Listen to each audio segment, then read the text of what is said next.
Nah, tapi Ustaz kadang-kadang Ustaz, karena masalah ini sedang ramai dibicarakan, masyarakat jadinya suka menentang pemerintah tuh Ustaz. Jadi suka caci maki sama penguasa karena mereka dianggap sebagai penyebab dari naiknya harga-harga ini. Gimana sebenarnya nasihat Ustaz untuk kita nih Ustaz? Agar mungkin kita harus menjaga diri atau bagaimana Ustaz? Taib, tentu kenaikan harga ini pasti ada sebab kan. Saya sendiri wallahu ta'alam saya tidak tahu sebabnya apa, tapi kalau kita lihat bukan hanya di Indonesia, hampir seluruh dunia. Seluruh dunia. Mestinya kita harus juga memaklumi hal ini. Betul. Ya kan? Dan pemerintah ketika menentukan kebijakan itu ya pasti ada sebab yang harus dilakukan oleh mereka. Andai kata misalkan kebijakan ini adalah bentuk kezaliman, apakah kemudian kita harus menyerang pemerintah? Jawabannya tidak. Ya kan? Jawabannya tidak. Tidak, ya kan? Kita tidak boleh kemudian menyerang mereka atau mencaci maki mereka dan seterusnya. Ingat, caci makian itu sangat berdampak buruk pada amal perbuatan yang sedang kita lakukan dan yang setelah kita lakukan. Syatam, ya kan? Salah satu sebab orang bangkrut itu setelah dia beribadah adalah waqad syatama hadza. Dia telah mencaci maki ini. Jadi suatu hari Rasulullah SAW pernah bersabda di hadapan sebagian sahabat. Pada saat itu beliau mengatakan, atadruna manil muflis? Kalian tahu nggak siapa yang bangkrut itu? Ketika sahabat menjawab, al muflis bila man la dirham wa lahu wala mata. Orang bangkrut di antara kami adalah mereka yang tidak punya dirham, tidak punya bekal hidup. Kata Rasulullah SAW, al muflis min ummati ya'ti yawmal qiyamati bi salatin wa siyamin wa zakah wa qad syatama hadha wa akala mada hadha wa qadaba hadha wa akala mala hadha wa safaka dama hadha wa daraba hadha. Orang yang bangkrut dari umatku nanti, kata Rasulullah, datang di hari kiamat, dia membawa pahala salat, pahala puasa, pahala zakat. Namun bersamaan itu, dia telah mencaci orang ini. Siapapun yang dicaci maki. Termasuk kemudian penguasa dan seterusnya gitu kan. Dan dia telah menuduh orang ini berzina, memakan harta orang ini dengan batil, menyebabkan orang ini terbunuh, dan kemudian memukul orang ini, maka kemudian pahala kebaikannya dilimpahkan kepada orang yang dilemi tadi, ya kan, dicaci maki dan seterusnya. Lalu kemudian kalau dosa kezalimannya lebih banyak dibanding bekal pahala yang dimiliki, maka dosa orang yang dizalimi tersebut dilimpahkan kepada ahli ibadah dan ahli ibadah dilemparkan ke dalam neraka waliyadzubillah. Iya. Nah, kemudian di bulan puasa seperti ini kita mencaci maki dan seterusnya. Maka salah satu sebab dan mayoritas orang tidak mendapatkan pahala puasa di bulan Ramadan karena syatam. Makanya kata Rasulullah, as-siyamu junnah fa idza kana yaumi shaumi ahadikum fala yarfus yawma idin wala yasub fa in syatama ahad au qatalah falyakul inni imrun shaib. Puasa adalah perisai.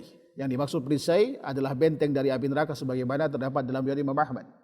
Lalu kemudian kata Rasulullah SAW, apabila seorang di antara kalian puasa, maka jangan lakukan rapas, ucapan yang bernuansa porno atau yang tidak ada manfaatnya, dan jangan ngomel. Apabila dicaci maki orang atau ngajak berantem, jangan diladenin. Kalau kita meladenin saja tidak boleh, apalagi mencaci makinya. Ya, ini bisa berdampak pada tidak dapatnya seorang keistimewaan puasa, termasuk pahala besar di besar tidak dapatkan, kena caci maki. Dan masih banyak sekali dampak dari caci makian itu. Dan mayoritas kata Rasulullah SAW dalam riwayat Imam Ibnu Majah itu orang masuk neraka disebabkan lisan dan kemaluannya. Ya kan? Nah, terkait dengan pemerintah, andai kata dia melakukan kezaliman, bukan berarti kita balas dengan kezaliman yang sama. Rasulullah SAW memerintahkan kepada kita, walaupun pemerintah atau katalah penguasa kita, siapapun dia, melakukan kezaliman, tetap kita disuruh memenuhi haknya dan mintalah hak kita kepada Allah Subhanahu wa taala.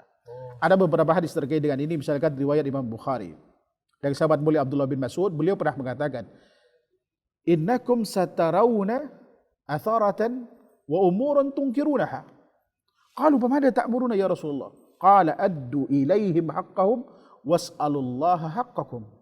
Apa kata Rasulullah SAW? Kalian suatu saat akan dipimpin oleh orang yang semena-mena. Ya kan? Dan akan melihat perkara berkaitan dengan agama kalau kita lihat dalam syarah hadis ini, ya kan? Dan kalian ingkari itu. Lalu kemudian sahabat berkata kepada Rasulullah, sikap apa yang harus kami ambil yang kau perintahkan ya Rasulullah? Apa kata Rasulullah? Taati mereka, penuhi haknya, dan mintalah hak kalian kepada Allah Subhanahu wa taala. Saya dapat penjelasan hadis ini dalam syarah Sahih Bukhari punya Imam Ibnu Battal. Beliau mengatakan wajib bagi kaum muslimin taat kepada pemerintahan itu walaupun dia zalim jair. Dia sangat lalim, dia sangat Masya Allah. Tidak berpihak pada rakyatnya gitu ya. Iya, iya, iya. Tetap harus ditaati kata beliau. Tetap harus taat berarti. Iya, Ustaz, ya? karena kezalimannya itu urusan dia dengan Allah Subhanahu wa taala. Oh. Ya kan? Adapun kemudian haknya ditaati tetap harus ditaati karena menjaga ketentraman, kedamaian itu jauh lebih baik dibanding kita ya kan membalas kezaliman dengan kezaliman. Walaupun misalkan ini banyak subhat juga. Kan prosesnya melalui demokrasi gitu. Iya. Sampai tadi malam Masya Allah hampir mungkin 2 jam saya diskusi sama seorang jemaah beli WA gitu kan. Masya Allah. Kita katakan apapun prosesnya ya kan. Kita bukan misalkan proses hatta kudeta. Bahkan Imam Muhammad Abdul Wahab rahimahullahu taala beliau katakan andai kata ada seorang menjadi pemimpin hasil kudeta wajib bagi kaum muslimin mentaatinya. Bukan berarti beliau membenarkan kudetanya tidak. Kudetanya, iya. Ya kan? Tapi kata beliau, karena andai kata kemudian tidak ditaati, dikudeta, berapa nyawa yang akan melayang. Betul. Dan berapa hak-hak Allah Subhanahu wa taala yang tidak akan diterapkan dalam negara tersebut. Ketentraman tidak ada dan seterusnya gitu kan. Iya, iya. Walaupun dia hasil kudeta tetap wajib ditaati. Sepanjang syaratnya seorang pemimpin itu sholat. Ini terdapat dalam riwayat Imam Tirmidzi dan Abu Dawud dari Ummu Salamah ketika Rasulullah pernah mengatakan dalam penggalan hadis ketika mendapatkan pemimpin yang zalim ini, ya kan? Kemudian kata sahabat, "Apalan nuqatiluhum ya Rasulullah?" Boleh enggak kami bunuh mereka? Apa jawaban beliau? La ma sallu, tidak katanya. Sepanjang mereka apa? Sholat. Masih sholat. Masya Allah. Ada Batasnya sholat satu. iya, kalau mereka tidak sholat baru boleh keluar. Kalau selama mereka masih sholat, ya kan? Apapun kezaliman yang dilakukan, ya kan? Tetap kita harus mentaati hak dia. Ya kan? Tidak boleh kemudian kita berontak dan seterusnya gitu. Karena kita tahu bagaimana sejarah Aljazair, bagaimana Libya, bagaimana Mesir, bagaimana Irak. Ya kan? Iya, betul. Itu dampaknya. Kita mau seperti itu. Juga tidak kan? Alhamdulillah. Hanya gara-gara naik harga naik gitu kan. Lalu kemudian terjadi pemberontakan besar. Ya, sehingga mudaratnya jauh lebih besar dibanding maslahat yang diinginkan. Baik. Iya, Ustaz. Ya kan? Wallahu taala alam. Masya Allah, Masya Allah. Syukran, Ustaz. Jazakallah khair Afwan, atas wa iyyakum. nasihat dan ilmunya, Ustaz. Semoga kita bisa ketemu lagi lain kesempatan, Ustaz. Amin. Barakallahu fikum.